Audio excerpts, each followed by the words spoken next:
Take the stand in the Derrick Thompson trial today. He's accused of killing 5 women while fleeing police in Minneapolis in 2023. He faces 15 murder counts, 3 for each victim.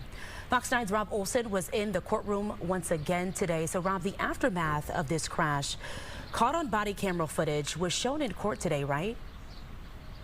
Yeah, a couple of Minneapolis police officers who were really those that were first on the scene here on the stand today, mainly to show the body camera video from them as they took Derrick Thompson into custody, put him in the back of their squad car, then brought him out of a squad car, too, to have an eyewitness there to do a positive ID on him, an eyewitness who testified Friday that this was the person that she saw get out of the driver's seat of this rented Cadillac Escalade right after the collision and go down an alley and kind of point officers which way he'd gone. He's saying in the video, you know, tell them this is not me, tell them this is not me.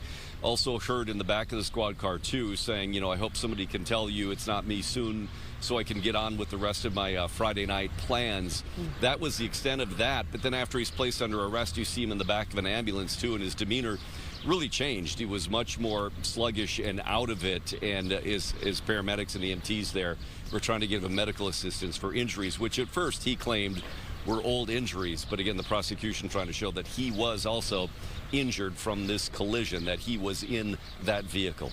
And Rob, we can only imagine what this time has been like for some of these families. The father of one of the victims also testified today. What did he say? Well, he was a very short witness on the stand, speaking through a Somali interpreter, really just giving some biographical details about his daughter, one of the 5 victims in this Honda Accord, and all of them dead at the scene. In fact, a state patrol crash reconstruction has said initially the damage was so extensive it was hard to determine how many people were in that Honda Accord at first. But this father basically saying, you know, but the last conversations he'd had with his daughter and her life, and then the phone call about what had happened, and frequently breaking down in tears, as were other friends and family in the gallery as well. That was a pretty emotional moment. Again, it didn't offer much in terms of evidence, but it certainly offered a lot of emotion. Yeah, emotion for sure. You can only imagine. Rob, you've been in the courtroom pretty much every day now. What can we expect in court tomorrow?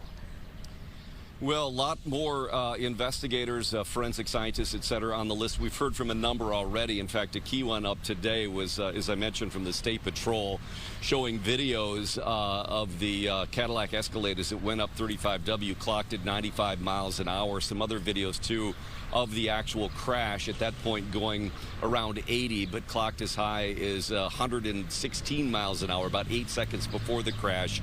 That was pretty dramatic, but certainly more law enforcement witnesses are on the list, more family members are on the list, and another person still on the witness list is an employee of Hertz, where Derrick Thompson rented that Cadillac Escalade about 24 minutes before the crash.